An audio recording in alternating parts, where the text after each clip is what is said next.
And we're live.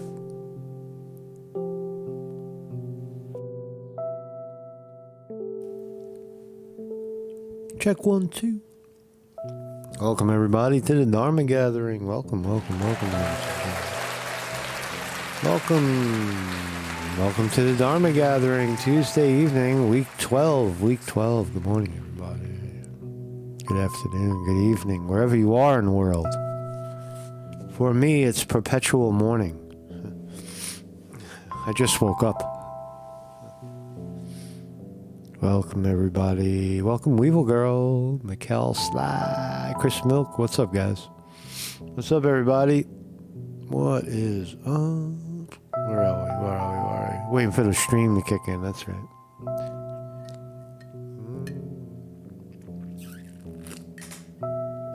Pow! There we are. We're live.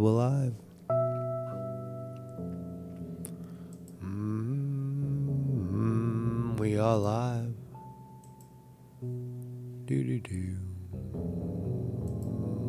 Bada boom. I think we're good.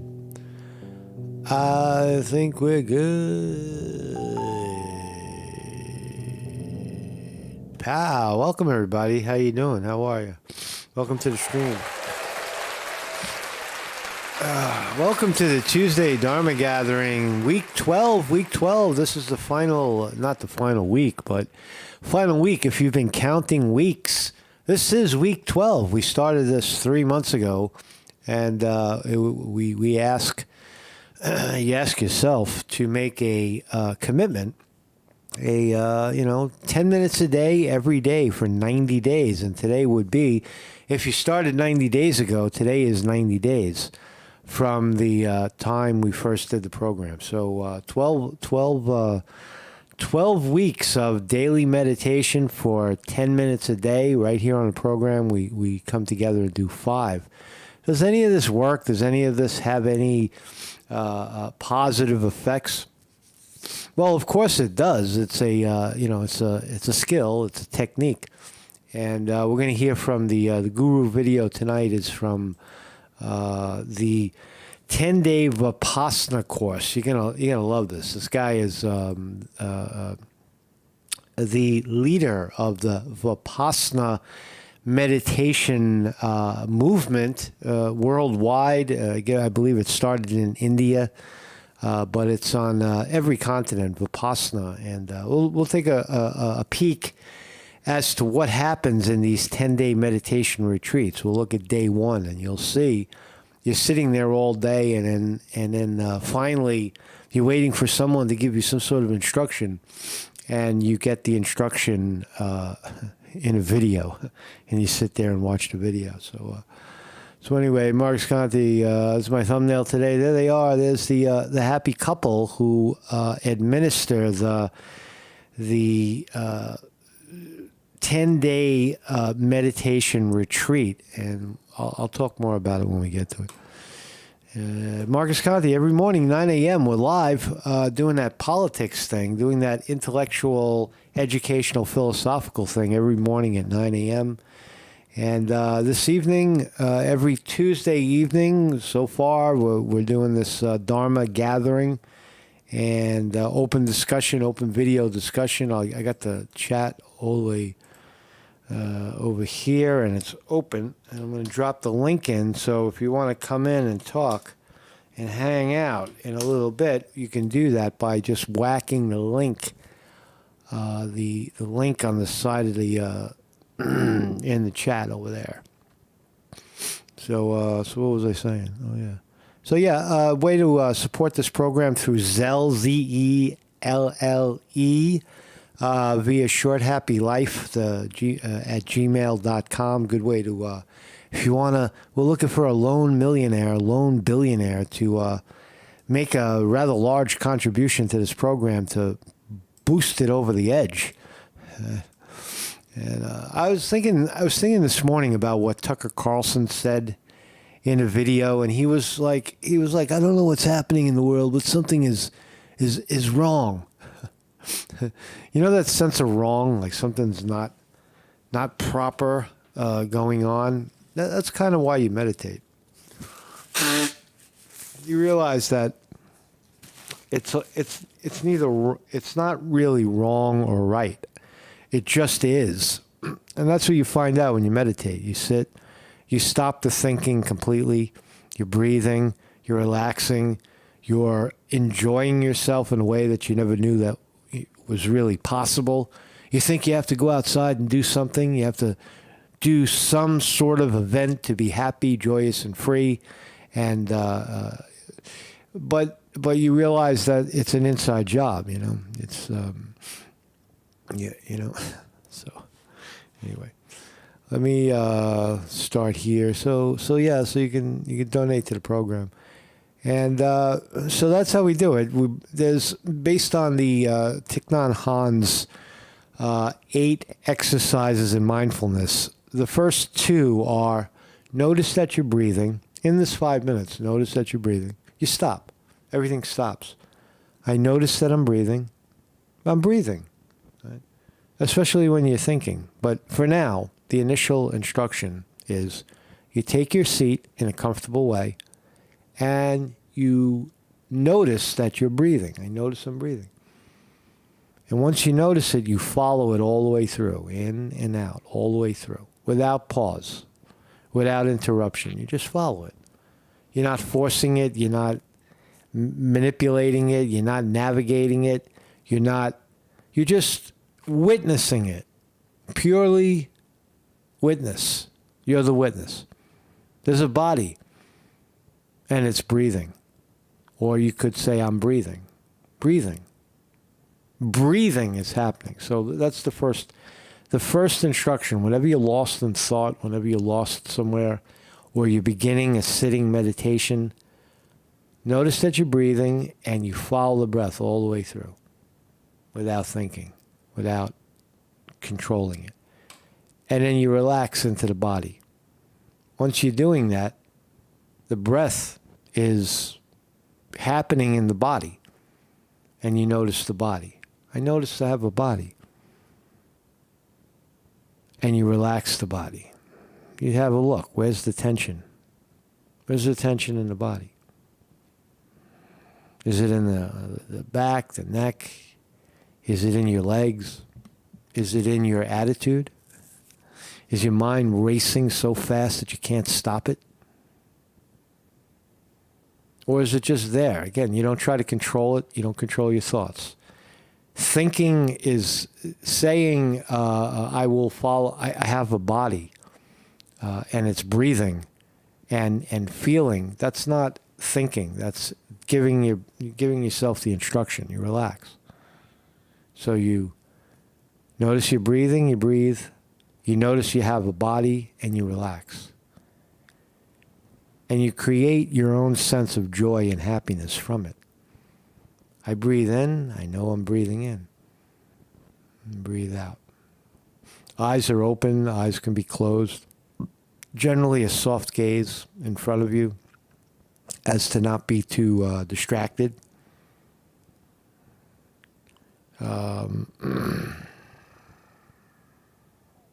Chris Milk says, if you learn the basics, can you do it without asking anymore? The universe. Yeah, absolutely. The instruction in most meditation centers is when someone's giving the instruction and you're already a seasoned practitioner, you just kind of ignore it. You just kind of listen to it, reaffirm. And while the instruction is being given, you're just kind of taking your seat. You're getting used to, you're going to sit for the length of time. In this case, it'll be 5 minutes. And so breathe, relax, and then enjoy it. And you sit for 5. You sit for 10. You sit for an hour. You can walk, breathe. Same thing, walking meditation. Same thing, breathing. Relax into the body while you're walking and enjoy it. And that's what it is. So let's try that together. And I got a psychedelic 5-minute timer up and ready to go. Time bomb. So let's do that for 5 minutes. I'll ring us in and take your seat and let's do it. Bada bing.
Boom.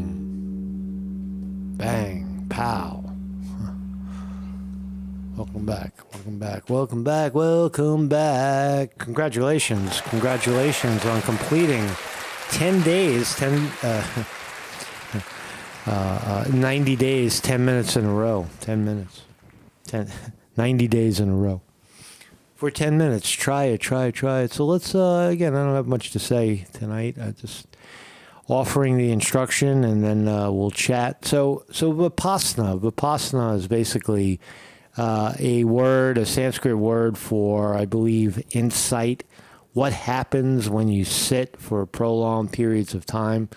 A certain insight occurs. Consciousness arguably expands a little bit. But Vipassana or shamatha, these Sanskrit words, it's basically sitting and witnessing and being with body and breath, right? And at Vipassana, the first 3 days are nothing really more than following the breath at the nose level. It's like right here. The technique is close your eyes and notice any change around your nose.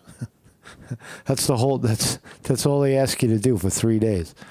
Right? And something miraculous happens. So this is what it looks like when you're this is the end of day one. You get there and you're ready to sit for 10 days, and you already sat for 3 1-hour sessions, and silence, noble silence is now in effect. And there you are, sitting there quietly, diligently, right? And then you get the video. So let's watch. Gornka, I forget his name, but anyway, Vipassana. This is what the first day is over. The woman doesn't say anything. That might irritate you if you're a woman, but she doesn't say a damn word. You have 9 more left to work. 9 more days. To work very hard. To get the best result of your stay here, you have to work very hard, diligently, ardently, patiently, but persistently, continuously. It is your own hard work which will give you the best fruits of your stay here. Nothing else. Your own hard work. From morning 4:30 till night 9:30, you have to keep on working very diligently, continuously. Of course, every evening from 1 to 1.5 hours, there will be these Dhamma talks. And understand they are not for any kind of an intellectual entertainment. They are just for you to understand the technique, what it is, how you have to work.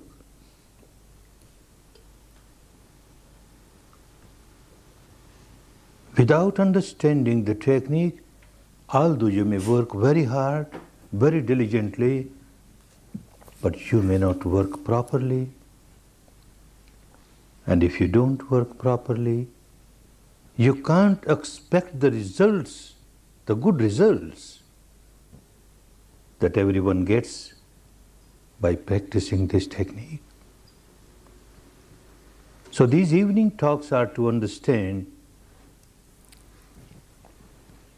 how this technique wants you to work. It's very, very important what he's saying. Right? There's so many, when you ask people about meditation, every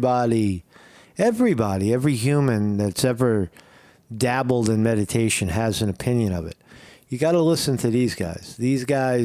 These people like this have solve the mystery. They give you the container, and there's nothing else that needs to be done by them. You have to do the rest. And he's telling you that you have to work very diligently, very ardently. And doing what? It's precisely what I just told you. It's precisely in the instruction that I just gave you, which is when you're breathing, you notice it, and you relax into the body and create a sense of joy and happiness. The joy and happiness is also known as insight meditation. The joy is that you start to crack the nature of reality on your own, without any assistance. The universe guides you. Right? And that's all. That's all anybody can do is point you to it. That's what the guru does. That's what these guys do, is they point you to it because they're experiencing it, right, in real time. And then work accordingly.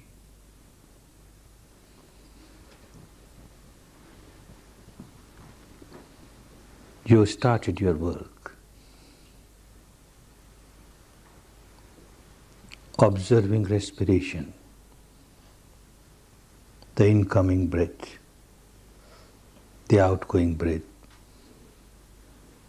as it comes in naturally, as it goes out naturally.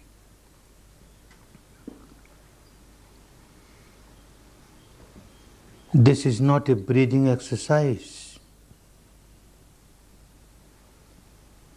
You are not supposed to control your breath, not supposed to regulate your breath. This is not the practice of what is called pranayama, where it is necessary to regulate the breath. Different techniques have different peculiarities, specialities. We are not here to condemn other techniques, but while you are here to give a fair trial to this technique, you are here to give full justice to this technique, you must understand the speciality of this technique, the peculiarity of this technique, and adhere to this peculiarity and work exactly as this technique wants you to work. You're looking for something when you watch these things. You're looking for something bigger, something more, right? And all you're doing is it's just another guru video. It's just another guy sitting on the floor telling you to follow the breath. And this time he's doing it with his wife next to him. The fascinating thing about Vipassana is that they don't ask you for a penny when you get there. Beautiful place, beautiful properties, beautiful buildings, beautiful facilities, and you go there and they don't want your money. All they want you to do is make a commitment for 10 days, and they bank on the fact that what you experience in those 10 days is very profound, very long-lasting, and worthy of perhaps a donation. So that's how they stay alive, and it works. Don't try to regulate your breath. Don't try to regulate your breath. Don't just... Natural breath. If it is deep, you are aware, it is deep. Witness. If it is shallow, you are aware, it is shallow. Mm-hmm. If it passes through the left nostril, you are aware, it is passing through the left nostril. If it passes through the right nostril, you are just aware, it is passing through the right nostril. If it is passing through both the nostrils simultaneously, you are just aware, passing through both the nostrils simultaneously. That's all. Don't interfere with the natural flow of the breath. Let the nature play its own role. And your role is just observe.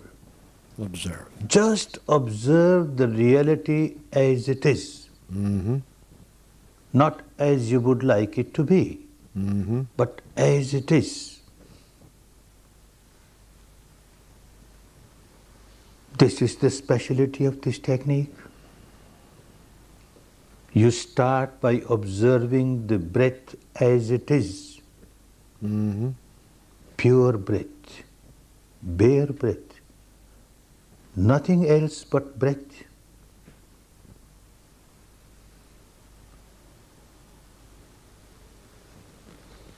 I know with the experience of thousands of students who come to the courses that the first day is a difficult day.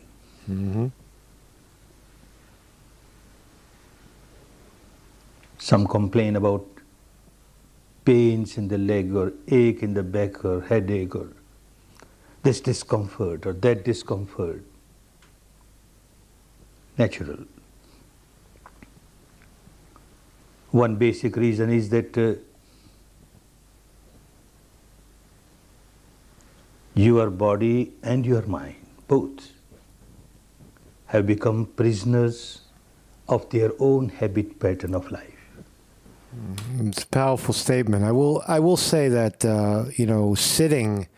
sitting cross-legged is rough on the body, especially if you don't do it since childhood. Sitting on the ground with legs crossed is rough on the joints, your knee joints, and your legs will fall asleep if you're not used to doing it. Therefore, there is no shame in sitting in a chair upright. I'm always in that position. My back is off the chair, and feet are on the ground, and you're kind of balanced forward. You're balanced right in the middle. It's a good posture to have. Your legs won't fall asleep like that. And if you have a hard time staying awake in the beginning doing this, it's okay to stand up. Especially if you're alone. If you're in a room by yourself, just stand up quietly. And you can do that. You can do it on your feet as well. There's no big deal there. So. Now you're doing something to which they're... That's what I wanted to just drill home. You don't necessarily have to cross your legs. That is, I don't know, maybe old-fashioned, or it doesn't prove, over time, it doesn't prove to be something that is required. I must sit on the ground with legs crossed. No. You need to sit and observe the breath. That's number one. Not observe your legs, not observe your back. Well, you are if they're in pain, but you're essentially observing breath. They're not accustomed. So they start resenting. They start revolting. The body starts revolting. I don't like it.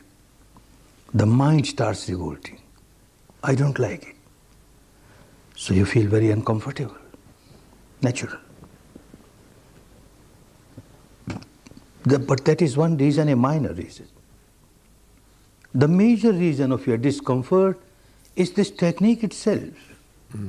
Because you started working exactly as this technique wants you to work, these difficulties, discomforts, inconveniences have started manifesting themselves.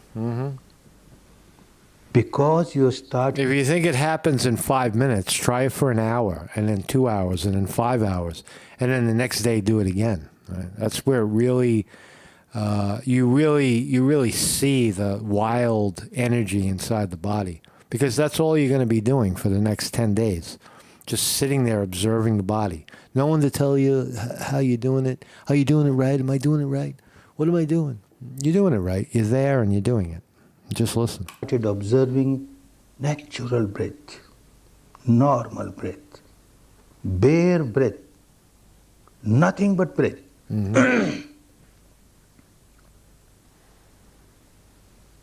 There are many techniques where, along with the awareness of the breath, you are asked to recite any word mentally. Recite a word, a mantra, a phrase. Keep on repeating it mentally, keep on repeating it mentally. Mental verbalization. It helps. I know with my own experience, because I have passed through that process.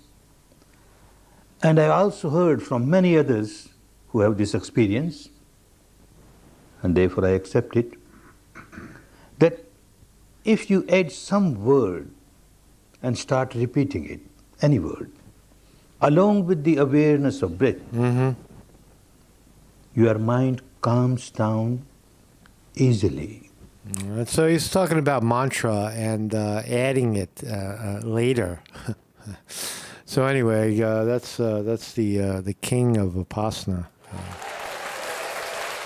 meditation king. So I'll open up the chat. I'm going to join right now. If you want to join me in the chat, I got the link right here. All you have to do is hit on the link in the chat, and it will bring you right in. I'm yellow. I look like I'm orange today.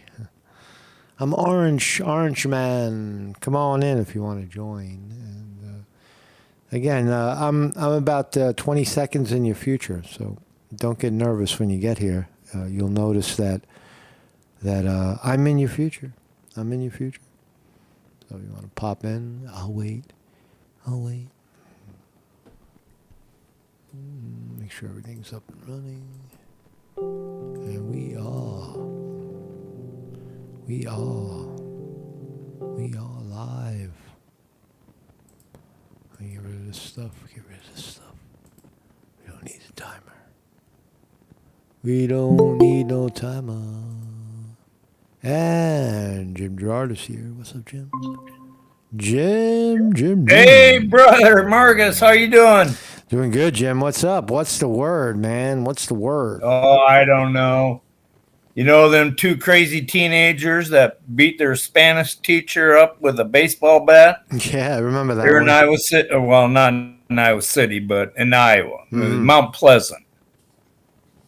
Well, they both pled guilty. Okay.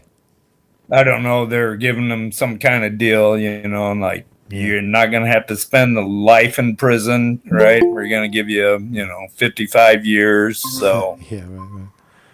Who knows? That happened. That was hi, Weevil girl. That happened today, Jim. Hey. What's up? That happened today. Oh no! It was last weekend or Friday of last week or something. Yeah, I remember right? that. They showed up for court for trial and then pled guilty. Yeah, I remember that. They said we did it. Right, 2 kids. I remember that. They didn't like their test score, right? Something like that. Right. So Spanish, really? Yeah, right. Oh man. How you doing, Weevil girl? What's up? Okay. There's like some kind of illness going around. I'm good, but I think I'm trying to fight it off a little bit. What kind of illness? Getting any flooding up that way, Weevil? Just a little flooding, but I feel like it's gonna go back down now. No, it's just like my kids have been sick from school, and now I think I've catching a little bit of just a cold thing. Good to know. I'm gonna wash my hands more, and I'm not gonna randomly shake anybody's hand these days in the flu season. I don't do that. Luckily, we're in the sanitized internet space. Right. Oh, whenever I'm around, my grandchildren or, nieces and nephews, kids, I'm always sick right after. But that's just from not being around kids for a while, right? And then whenever you interact with them, you come down with a virus. Right. Yeah. Interesting. Yeah, that happens it's sometimes. Good for your immunity. Right. Foreign right. place. Sometimes that happens. You haven't been. I don't know, when you touch new things, right? The key is not to touch your face. For me, I try not to. That's how germ transmits. Oh, I take this sometimes, right? Just to get exposure to the viruses, right? I'm touching all the railings, right? Yeah. Seats. Right. Rather than hide from it, I'll suck it in. What do you got, germs? Yeah, well, it builds up, right? You got to build your immunity up, it right? does. That's how it. And It's true. I remember when I was raising my children, right? Mm-hmm. 3 boys, right? And I was doing wrestling, little kids wrestling, coaching that, right? That's cool. So I was around viruses all the time, right? Mm-hmm. And never got sick, right? But, now that they're all grown and gone away, yeah. Whenever I'm around little kids, all of a sudden, I get a virus. Oh, yeah. Yeah. Yeah. Yep. I told my kids, apple a day keeps Dr. Fauci away. Right. They liked that. They actually liked that. I got my kid to eat an apple. That's funny. He was like, one. That's a good place to get sick. Go to the doctor's office. The doctor's offices are loaded with germs. I remember I worked for the city as a as a HRA worker, a welfare worker, for a very short time, like a few years ago. And every day I would, not every day, but I got sick, and then I wasn't sick, and then I got sick again, and I'm like, wow, this is very, very hard. You're stuck in a cubicle, and people just keep coming in. And yeah, there's kids, they're screaming, they're yelling, they're sneezing, they're coughing. And, and germs. The stronger you are, right? The stronger you are. Get out in the sun every day too. I have a feeling that works. You lay out in the sun, radiation. Well, I found that interesting what the guy was saying about the breathing, right? Yeah.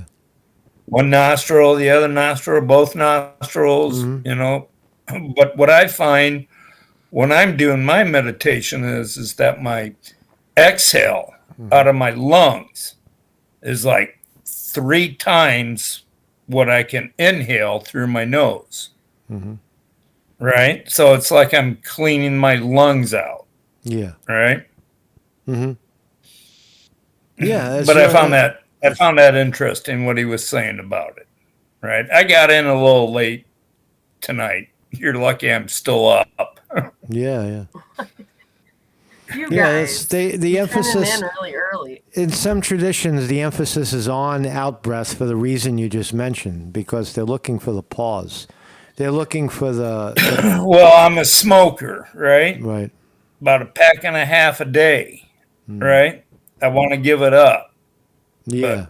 But, I tried that. I don't know, what do they call it? Chantix, a pill you take, right? It works really good, but it just gives you, psychedelic dreams. I've heard about that, yeah. Right? And like that's why I stopped using it, because I was like, I don't want to have these kind of dreams. What's it called? I've heard it's pretty bad. What's it called? What's it called again, Jim? I'm sorry. Chantix. Chantix?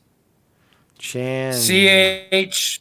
Oh, I don't ask me to spell. Oh, I got it. Chantix. CHAN text. Right. DEIX or something. What is Chantix? CHANTAX, probably. It is believed that Chantix may help provide people quit smoking by blocking nicotine receptors in the brain so that nicotine from cigarettes can't attach to them. Interesting. I never heard of something like that. Nicotine is bad. Oh God! I was fishing in my living room, pulling fish out of the carpet. Right? And that's when I said no more. Right? And my mother was next to me. Right? Oh my! And she was dead. Wow. Yeah. Fishing in the living room. Like, I'll just keep smoking. Thank you. It's a tough one. I mean, I smoke my own tobacco that I grow, but I don't smoke every day, and I haven't smoked in like a year. I understand that, right? I know I'm a what you could call a chain smoker, right? Yeah. Most people are, right? Jim. But most people the meditation helps, right? Get rid of all that bad air in my lungs. Yeah. When I smoke, That's great. My experience with smoking is when I stop, Like if I smoke today, if I puff on a pipe, and and I do that a couple of days in a row, when I stop, I immediately feel better. Tobacco has a very heavy, it's not pleasurable. It's not, and it has a moment, and then it's very addictive in that sense. Very underrated, in terms of addiction. Well, I have a very addictive personality, right? Yeah. I don't want to tell you what I've been through. Yeah. Hell. Hell. I've been there. Hell and back, right? Yeah. But I've seen it. I've seen it. I'm a Roman Catholic, so I go to church every Sunday, and I don't know. Does that make me better? No. If it makes you happy, it's right? good. If you just sit right.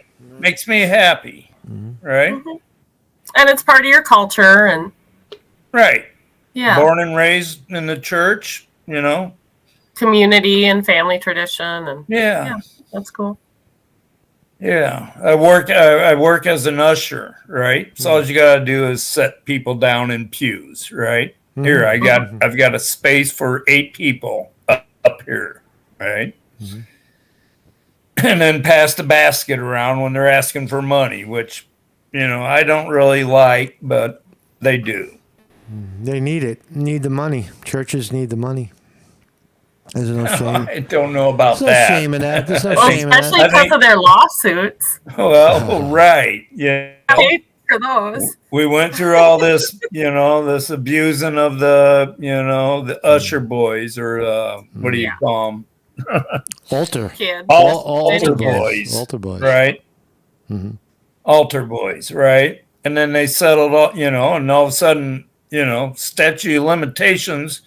Yeah, we're going to get rid of that because we're going to prosecute these Catholic priests. Yep. I think meditation. But it is what it is, right?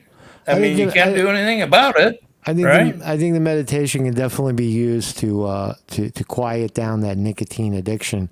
I don't know about Yeah. I don't know about safety for altar boys, but certainly. Right. Well, I know it's going to keep them safe. But two of my sons were altar boys, so but it didn't happen until after they were done doing their altar boy services, right? Yes. Okay. And then then that scandal came out, right? And I'm just sitting there thinking, I'm sure they would have said something, right? If Father wanted to grab his, penis or whatever. Yeah. Right? Well, you hope they would tell you, right? They probably would have. Come here, little I'm boy. sure. I know You for had a a good fact relationship. that they were not abused, right? That's Right. excellent.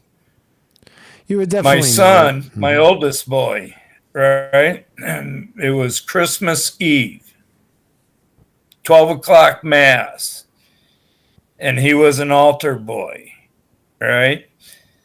And right as they were getting ready to walk into the church, because they were standing outside, right?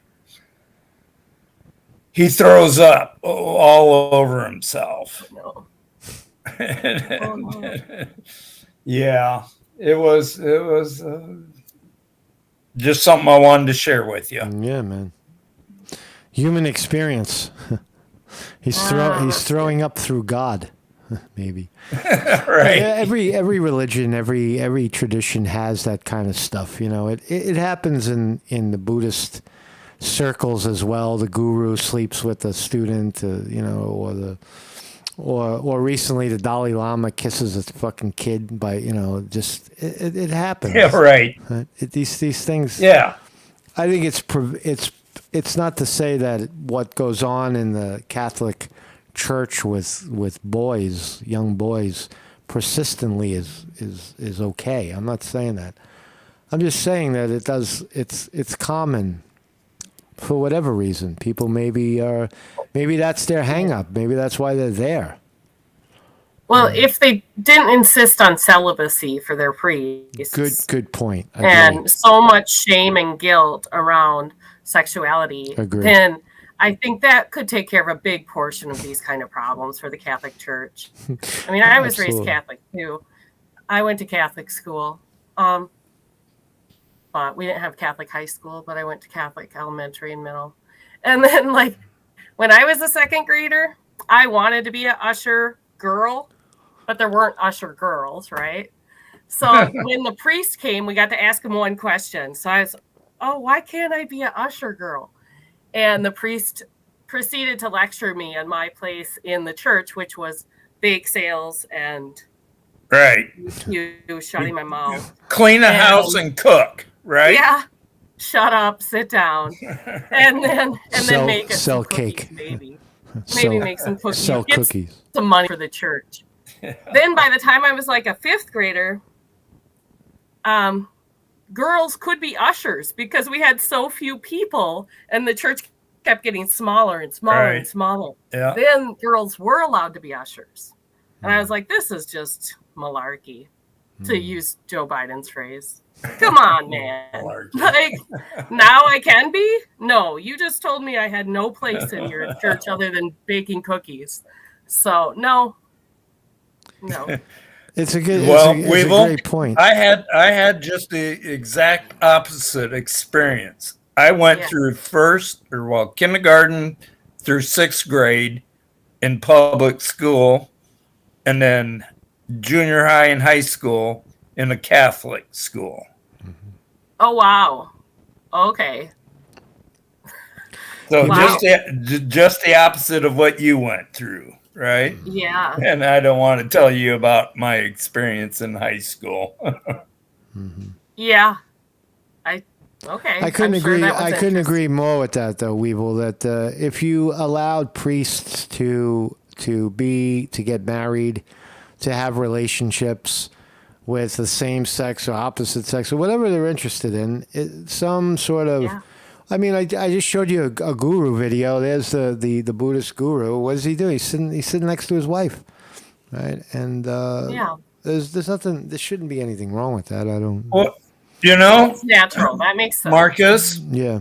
The Roman Catholic Church is allowing deacons to be married. Persons. Finally. Right? Yeah, they do.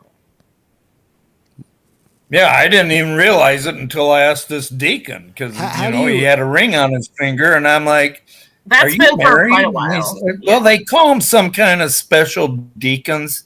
They can't become priests, right? But they can be deacons. Yeah. How are you supposed to give advice? We had one when I was even in middle school. I wonder how you give advice. How do you put yourself in a position of giving advice to your congregation about marriage and interpersonal relationships, and you're not in one? How exactly? How exactly? Yeah. What are you offering? I don't know. The Bible. All the Buddhist circles that I've been in, with the exception of the monasteries, where they're a little extreme, it's almost always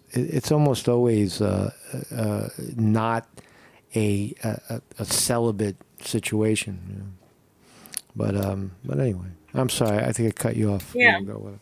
Are there any female gurus? I mean, I'm not trying to be like that. But. There's some modern age ones. I think like there's what's her name? Tara Brock.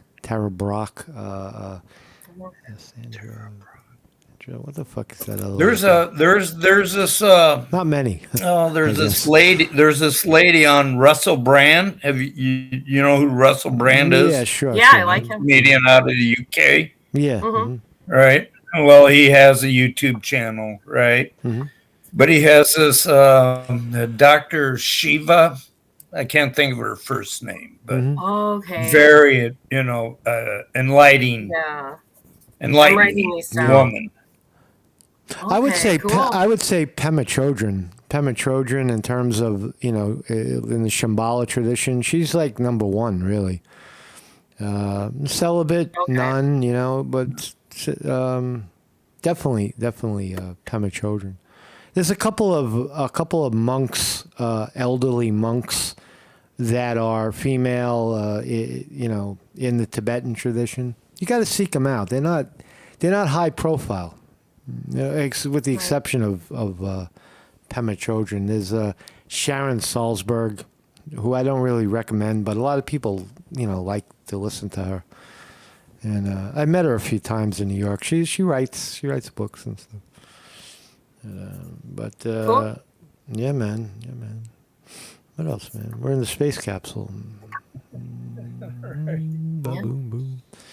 So what's You hell? saw the biggest rocket on Earth take off the other day, didn't you? Yeah, I saw that. Spin around in some circles and then blew up.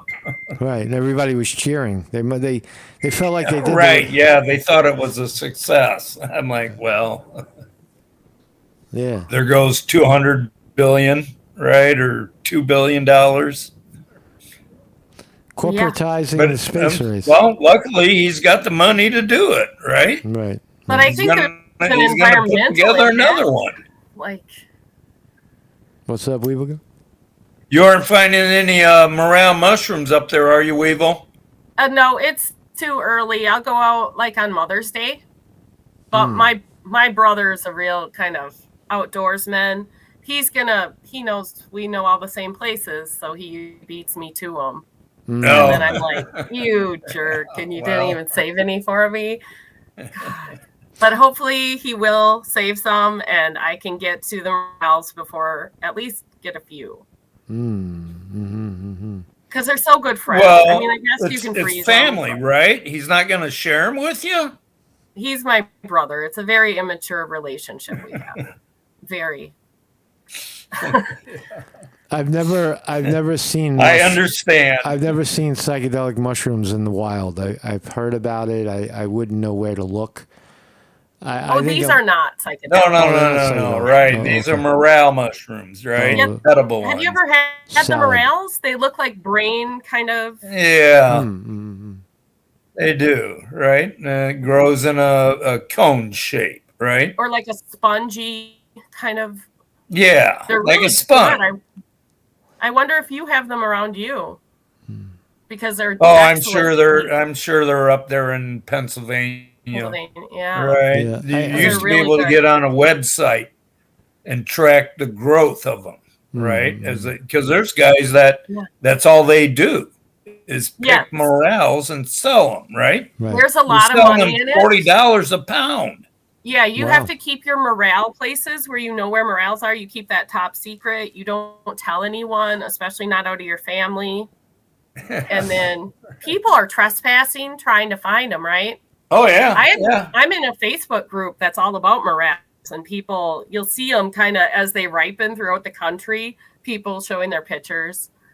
They're pretty great. You should $40 a pound for mushroom? $40 a pound. Yes. Wow. That's steep. You can go ginsenging. 16 ounces, right? 16 ounces. And that only takes, 6-8 morels to make a pound. And that's $40. It depends on the size. But yeah, I know. Yeah, it could be a lot more if they're tiny. I've seen, well, I think it was on Facebook. I don't do Facebook anymore, but, they were showing guys coming out of the forest with a wheelbarrow full of morels. Yeah, I don't get that many. Mikhail Sly says, if you want to find psychedelic mushrooms, 65 degrees in the cow pasture. Right. Grows out of cow shit. They like that. It grows out of. Right. In the dark cow. Well, go out and do some cow tipping sometime. Yep. Jim's like, he doesn't need that. He has Chantix. So just do your Chantix, Jim. You don't need any magic mushrooms. That's crazy, man. Crazy hallucinogenic nicotine withdrawal. That's what I've heard, that it grows out of cow pies. Oh yeah, they do. Right. I mean, if you can, look, if you I can was married to an ex-farm girl, right? Mm-hmm. If you could get 3 days. My ex-wife was a farm girl. So I've done that, pulling of the calves things, right? Mm-hmm. And it's not, sometimes it's not pretty, right? But my brother-in-law He pulled out a pocket knife and cut that sack that surrounds the calf, right? After you hook chains onto its hoof and you're using a come along to pull it out. It's really hard to get them out, yeah. Oh, yeah. I was holding the neck wrapped around a beam, right? And my father-in-law was like, don't let go. Keep her right there, right? But my father or my brother-in-law, right, he pulls out this pocket knife, cuts that sack, gets the calf out, right, wipes it on his jeans, folds it back up, puts it in his pocket.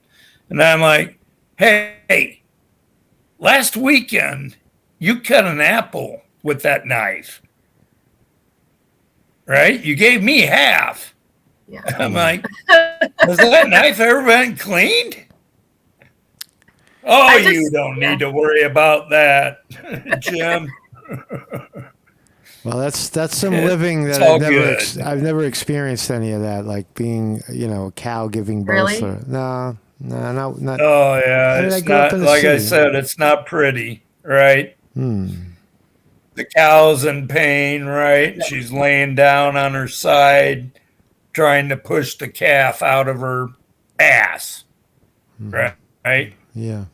Well, and then someone's got to reach in that ass, right? Or vagina. I don't want, what do you want to call it, right?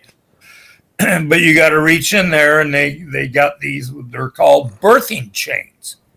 It looks like a dog collar. I've never used those. I've never seen that used. Well, you make loops in it. You reach in there, and you get a hold of one hoof, right? And then you take the other side and do the same thing, right? And then you grab a hold of that chain and you start to pull. But then sometimes you have to use a come along is what they're called, right? It's a ratcheting metal cable, right? With a hook on it, right? So you hook it onto the chain and you got it tied around, one of the, what do you call them? Beams in the barn. Right, and you're just pulling it out. Is this something that is unusual? You're not strong enough to pull it out. Is it unusual to do that with a cow giving birth, or is that? No, I don't think so. That's the way it is. Wow. Right. No. That's incredible. I don't think it is. Sometimes they can come out naturally, but a lot of times they have to be assisted. A lot of times, unfortunately. Yes. Because with these hooves and such, they kind of get stuck. Just like, or they could be a breed, right? They're coming out the wrong way, right? All the babies' heads who's been damaged or misshapen by forceps, like human babies. It's a similar situation. Wow. That's. Well, my father-in-law always said, it's traumatic. It's kind of traumatic. It's a great thing when the cow has twins, right? You just doubled your money. Well, yeah. As long as they all come out healthy. That's the main thing. You just want them to be healthy. Right. I have seen farmers and the sad cases where they have like a calf in their actual bathtub that they're trying to keep alive. And then, they try so hard for like hours, days. Oh yeah, I helped my ex-father on them, and they're heartbroken, and it's sad. My ex-father-in-law, I helped him. You had to hand milk the calves sometimes, right? Because they wouldn't take to their mothers. What do you call them? Udders. Yeah. Fascinating stuff, boy. I've never farm life. I have no idea. Well, that's what you get for growing up in New York City, Marcus. New York City. Well, I feel at least I try to avoid milk. It makes me wonder about cheese and certainly the meat itself. I don't eat cheese. But anyway, man. Anyway, good talking to you guys. Good talking. I guess we'll kill it here. We'll see you guys in the morning. Thanks for joining me, man. We'll keep doing this. Keep going. For whoever was watching, this is This is the Dharma gathering on Tuesday. I'll see you, Jim. I'll see you in the morning, man. Hey, that meditation's been doing a lot of good for me. I'm glad Thanks, to hear brother. that. All right. You're welcome, man. Peace out. Peace, man. Peace. And we are live. Thank you all for joining me. Talking about animal birthing. I got to go look into that now. Animal birthing. That I know nothing about. Nothing. Peace, everybody. Marcus Conte reporting.